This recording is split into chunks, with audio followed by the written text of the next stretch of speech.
Hello and welcome back to the Financial Foundation series. I am Devin Joss. I'm Philip Saunders. And today we are talking about investing apps. This seems like a pretty normalized thing nowadays. It's all over the Super Bowl commercials that we saw. Essentially, it's just easy access to investing, which is not a bad thing, but we're just going to talk about some cautionary items and why it might differ from our investment philosophy, and maybe just how to use it wisely. So just getting into it, the purpose of these investing apps is to facilitate and simplify the process of managing investments. So that's pretty much what it is. You get on your phone and you can buy a stock or a fund. Access all of it, Access the World Wide Web stock market trading platform, And it's just easy to do. Got everything as a user-friendly interface. You can connect to your bank account instantly. Yeah. So you can move money same day. Do automatic. So very easy. Automatic things, whether monthly or recurring. Yeah, that's right. Yeah, you can do a lot with it. Yeah, in fact, I think most people, maybe our age, the younger generation, does most of their financial stuff on their phone. You know, like no one really logs into a laptop anymore and does that. Like you just do it all on your phone. So but the apps that we're talking about today are more like the day trading apps, the like individual stocks, those kind of. I guess maybe I won't name any names, but maybe you understand what we're talking about. There's a bunch of them out there, which is cool. Like investing has changed so much over the last. I feel like it's changed so much over the last 100 years from the last 50 to the last, 2 years. Yeah. Like, there's just incremental changes. Yeah. I want to go back to owning stock certificates, though. I never owned one of those. Like, I've never had one. Yeah. So that was kind of cool. But I feel like it's a pain, though. Maybe these. Yeah, you got to keep track of it. Yeah, it's true. Yeah. But yeah, all these things with access at your fingertip, it can lead to poor decisions, quick decisions. Rash. Following the crowd, following social media, what your feed is saying to buy, and you know what, and it leads to all these different investing behavioral biases that we've learned about. All these different psychological things that like the core of investing is owning a company, and you're getting away from that. You're getting in more into, as maybe we'll talk about, like gambling and kind of more like a betting mindset of seeing a trend in just the price, not the underlying maybe valuation or the management of a company, but just what the stock price is doing, and then investing based on that, which we don't think is a good way to do it. Yeah. Our investment philosophy, just going down to the very basics, is investing or buying a stock, which is ownership of a company, so that they can make a product or a service. And that's what investing is. It's trying to grow the company. Whereas we would say day trading is essentially gambling. If you're going to buy something and then not hold it and trade it that same day or the next day, then it's not what we'd call investing. So the apps nowadays can make people addicted to it. They make it almost like a game. Like you can buy something, and if it goes up, there's little confetti animations. That's crazy, and some apps have rankings with your friends, or even like celebrities. You can track what they're buying and selling and stuff. Wow. If you go to like the main page on some of them, it has like the 1 day performance. It doesn't show history or anything. Everything is really quick based on today. Right now. And they'll have all the green, what's going up right now, and want you to buy that. Not saying these are all bad things or anything like that, but you just got to know what you're dealing with. You don't want to just make a decision just on what you see 5 seconds ago. So I guess that's what we're getting into. If you're kind of going along with like what you're talking about with like the day-to-day pricing and day-to-day performance. If you do that, you'll just make poor decisions over time because you see something going down maybe quickly, and you sell, and then you sell at the wrong time, and then you're out, you're done. Yeah. And then that can just like send you off, the cliff, so to speak. There's a movie there's a gambling movie where there was a guy that one night, they were all gambling, whatever, and she said like he was bleeding, and then like everyone came to like get, like he was just, his mental was just gone, like he wasn't in it anymore, and so I feel like the same thing can happen with your money. Like you made a bad trade on this stock, and then you made a bad trade, and then it just kind of compounds, and you just continue to make poor decisions because of what you've done in the past. So so be wary of that. Be wary of making those decisions rashly, and either buying or selling can be rational. That's why I really like the buy and hold, because you're not timing the market. You don't have to, when do I sell this losing stock, or should I buy more of it, or that's something that you don't get with just buy and hold strategies. That's right. Yeah. Another big thing is these companies are, might be like feeding off our generation in a way. I got some stats here of just young adults and betting statistics. 10% of men 18 to 30 meet the criteria for like a gambling addiction and having that behavior. 1 in 3 adults under 30 have placed a sports bet in the last year. 58% of 18 to 22-year-olds engaged in at least one sports bet. 6% of those lost more than $500 in a single day. Sheesh.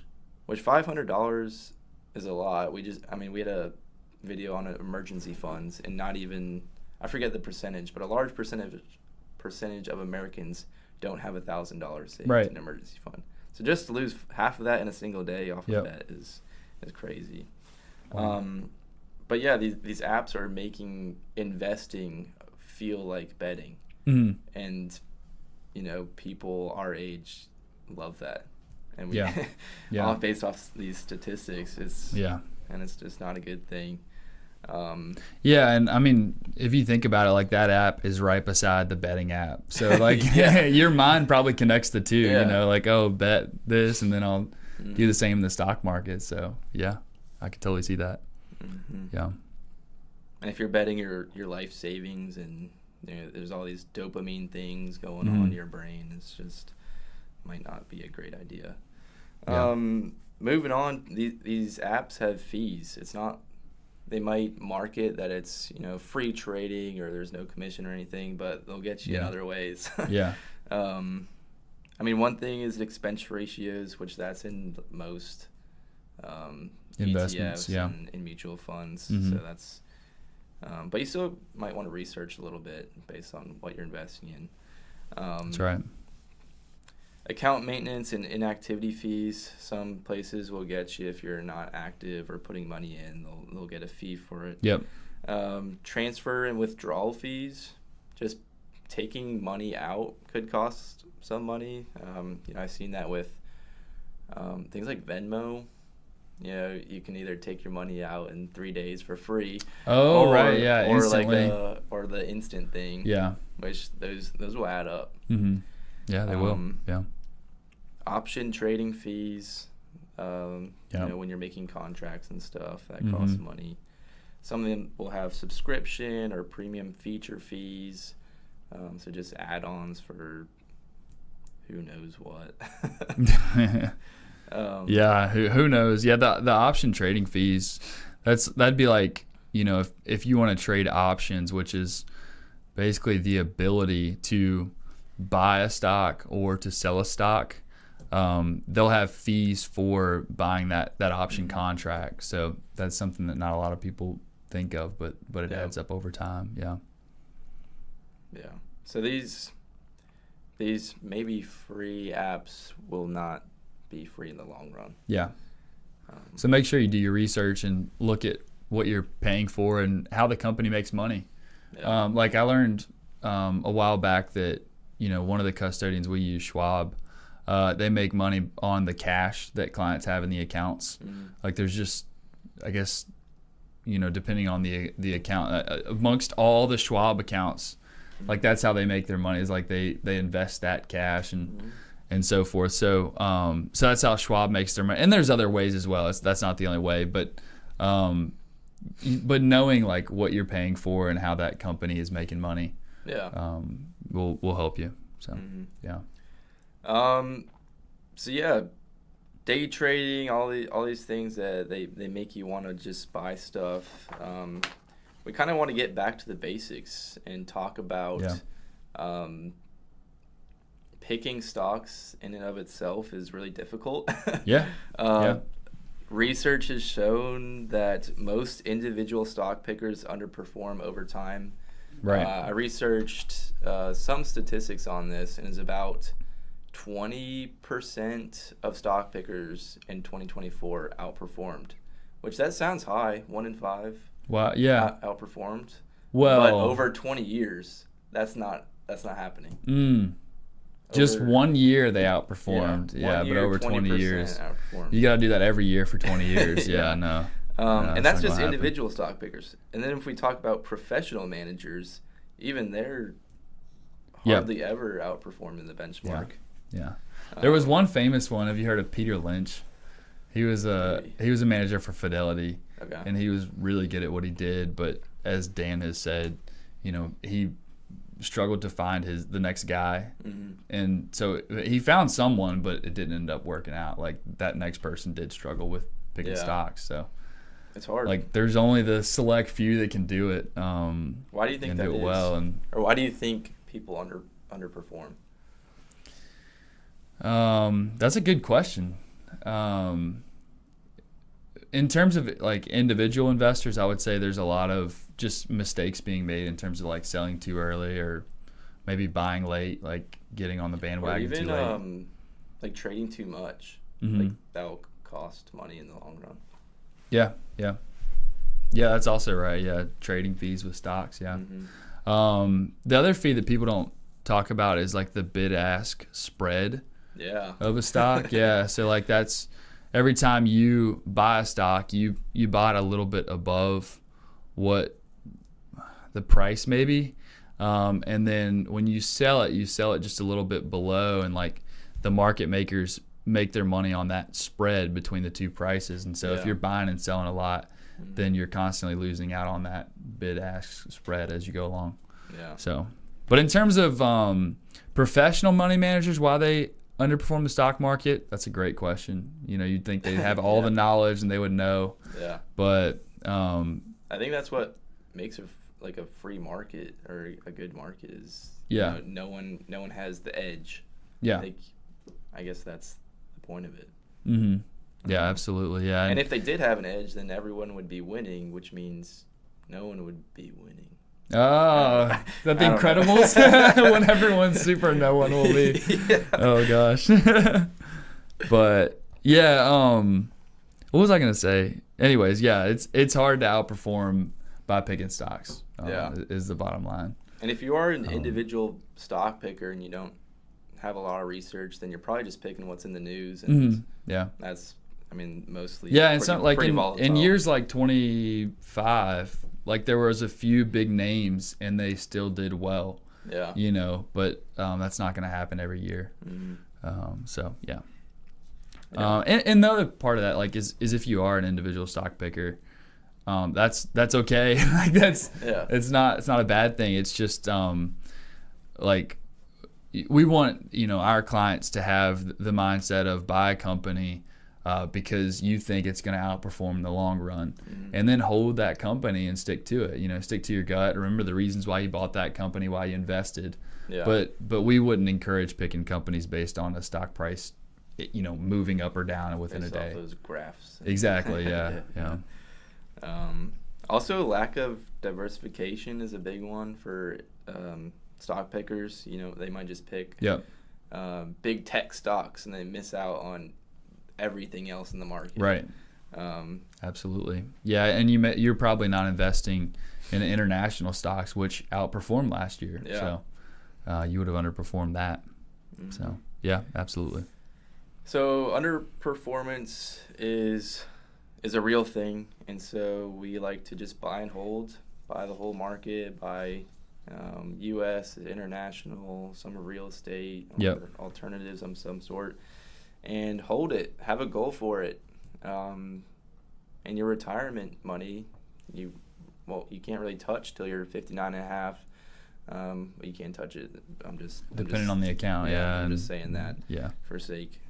But yeah, buy and hold. In the long run, history has shown that it's been going up. We now have 100 years of S&P performance. Yeah. And on average, about 10%? It's around 10%, so. Yeah. So, yeah. And if you still want the app, let's talk about some guardrails first. Have an emergency fund. So have money set away. Do not touch money unless you're in an emergency.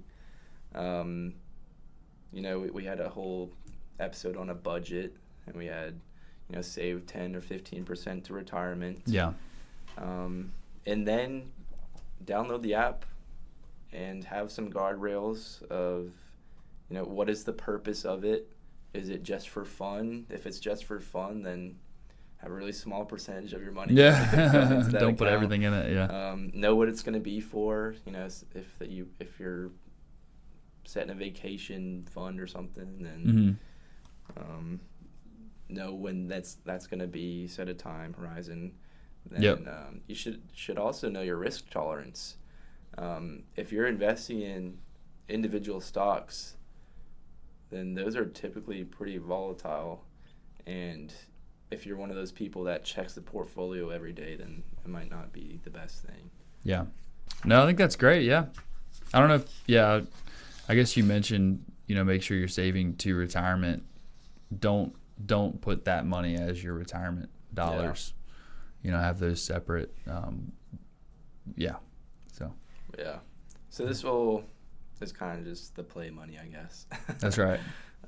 But yeah, we want you to make wise decisions. Buy and hold for the long run. Yeah. I just read a quote by Warren Buffett. He said his preferred holding time is forever. So you just never buy and don't sell. Yeah. Never gonna sell. So yeah, it's probably a good way to look at it. So yeah. Also know who you are. If you know you have like a gambling behavior, then just seek that out first and know what the goals are. Yeah, you can delete the app, or if you want